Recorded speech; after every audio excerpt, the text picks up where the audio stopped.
We're here with Dr. Nicholas Vaughan. Nick is the Director of University Relations at Nestle Purina, and as such interacts extensively with the faculty, staff, and students at the University of Georgia. I happen to know that one of your passions is what's happening with obesity in this country. Yes. I know that there may be some translation in obesity, on the obesity problem in people to animals. Yes, ma'am. Can you talk a little bit about that for us? I would love to. And when I come to vet schools, I ask, whose fault is this that these pets are obese? And the answers range from, it's the owner's fault and all this other stuff. And they just come up with excuses, and they fail to realize it's our fault as healthcare providers. It's a sensitive topic because, again, the anthropomorphism, not only in nutrition, but sometimes the owners come in and we look at them and think, well, maybe they're overweight, and this is a sensitive topic that I don't want to broach with them right now, because if I say something about their pet, they'll get offended, and they won't come back and see me again. But the truth is, if we don't tell them, nobody will. I say this to my MD friends as well. It's up to you to talk to your patients and let them know this is not a healthy lifestyle. Even when I ask somebody, hey, do you walk your dog? Oh yeah, I walk my dog. And that's when I'll stop, because I got the answer I wanted. They feel like they're interacting with you, but we should ask, well, how long do you walk that dog? And then if you really want to be precise, it's not really how long, how far do you walk? And how often? How often? Yeah. You know, dogs should have probably 1.5 miles at least in the morning and 1.5 miles in the evening.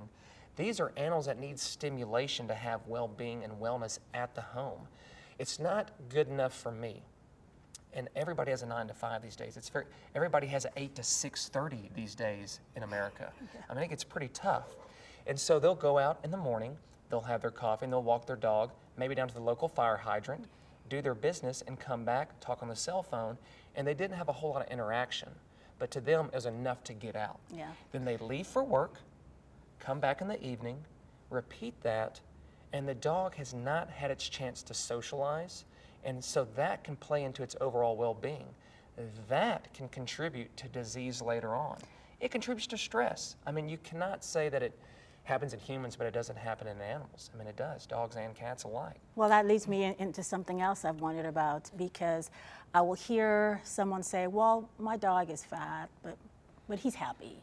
Yes. So can obesity then lead to other diseases that we need to be concerned about? Paige, I love that question. I love that we even discuss these questions, because this is a really nice one. Yes, obesity is more than just a cosmetic issue. And for as long as I can remember, I'd have clients come in and say that. I like the way he looks, he's happy, it's all good.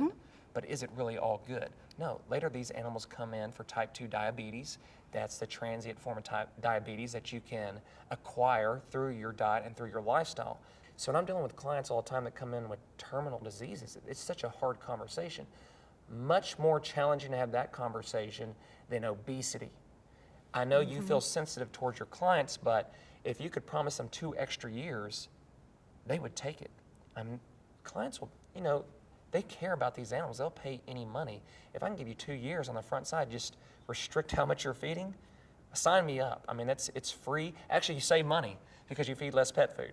I mean, That's fascinating stuff, Nick. Yes, Thank ma'am. you so much for appearing on Veterinary Spectrum. Well, thank you for inviting me. We appreciate it, and I had a good time. Good.